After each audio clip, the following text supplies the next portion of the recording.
Hi, subscribers, YouTubers, fellow hunters, collectors, and shooters. Rod here.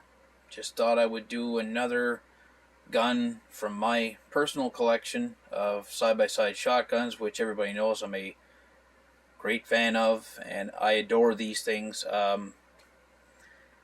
Always had an affection towards, or an affliction with side-by-side shotgun. Just has this, classic almost Western look that I enjoy, especially external hammer guns. But I'm also partial to hammerless guns, double barrels in general, side by sides. I'm not so much for an over and under, but I've owned them. They're great, but just nothing like a classic side by side shotgun. And this one, though it's not a fancy gun, it is quite rarely seen here in Canada, and it was only made for 1 year in 1906. This is my J. Stevens Arms Company fluid steel barrels. Now you're going to say, oh my god, Rod slipped and hit his head, it's not Damascus. Well, no, a couple of my guns are fluid. Now this one's got the monoblock construction like I showed you before in my Henry Piper Damascus gun. Same idea. This is fluid steel. Now this one is not as pretty as some of my other ones, but there are no dents in these barrels. She's a solid old gun, heavy as a tank. I think these barrels are 30 inches. The chokes are modified in full. This gun is chambered for standard 2 3/4 inch smokeless. Walmart ammo, if you want to put it in there, it'll shoot it just fine. There's the name right here. J. Stevens Arms Company, Chicopee Falls, Massachusetts. That was before Savage took them over. It's got the older style hammers. Savage did make a few variations of this gun, but the 250, and I'll show you in a minute what sets it apart from being itself from the others. It's got the fishtail top lever brake, and it does have a lock up here, and I'm going to show you in a minute what that is.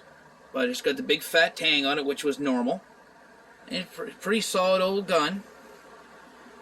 Let me see if I can focus that back in there. There we go. Yeah, the lighting in here is not the greatest. The camera doesn't focus if you go too quick. But that's the original stock on the gun. The checkering's not bad. And it's got a plastic butt pad. And it's the original. I mean, it's got some decent wood on it. So here we're going to pick this gun up and give you a better view of it here. Don't mind my little personal room here. One moment. I'll do this here. There we go. So it's got the big typical matted rib that you see. These guns aren't marked anything on the rib up here. You can actually see here, right there, the end of the monoblocks right there. So it's a monoblock construction. Now I'm going to crack her open. I'm going to push the lever. There, she's open. Now, there's what makes the Savage 2 or the Stevens 250 the oddball. The rotating toggle underneath. It's like, if you see it there, it's got like a little ball system that goes back and forth. It operates the extractor. But there is the only lock that holds this gun shut. The bores, they got some pitting, but they're smokeless steel barrels, so it's not a concern for the most part. Like this one here is cleaner than this one. That's typical. The right barrel always got shot first, in my opinions. But it's still a good, tight gun. Has rebounding firing pins there. It's a true side lock. What's neat about this is when you rotate the handle, you'll notice that this screw here has the trigger guard. If I can get it to move, it rotates with the top lever, as you see. That was another thing that this gun had over the others.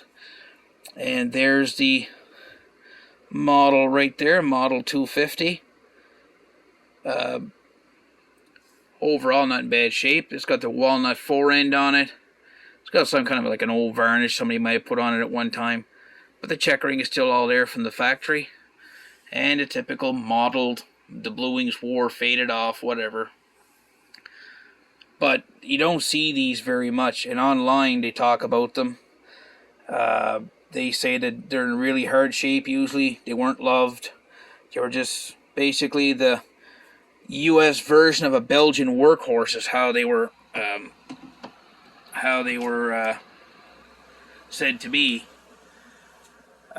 There was a small dry crack here at one time, and I had put some Acroglass inside here and just closed it up. But I mean, it wasn't bad. It was just like a little dry crack starting here, which is typical for side locks. But yeah, you know, this is just one from my collection. It's a little different. I only have a few guns that are smokeless barrels. This is one of them. So I just thought you guys would like to see the J. Stevens hammer gun. And as I said in my other video, this is the turn of the time period when, you know, smokeless powder started to evolve around that time period. So then they started, you know, making fluid steel barrels and modernizing powders. You know, guns like ammo was a bit more powerful.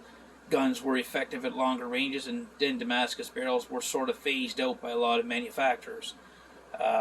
This particular gun in Model 250 was not available in Damascus. However, there was a Model 260, a 280, and I believe a 230.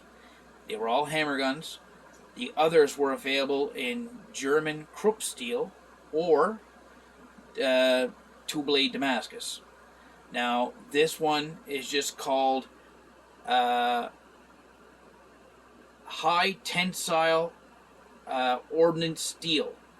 That's what Stevens had it listed at one of the old ads. So this was like just your standard grade field gun. This certainly wasn't fancy by any means. I mean, the wood's not fancy. It's got no engraving, and it's just a plain old Farmer Joe's farm gun. You know what I mean? So I just thought you'd like to see it.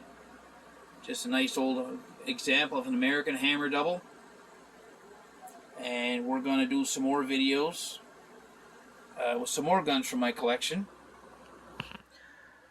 And if you have any questions about the old J. Stevens 250, well, drop a comment, or any question you have, I'll answer. It's no problem, to my best of my knowledge. So thanks for watching, and we'll see you on the next one.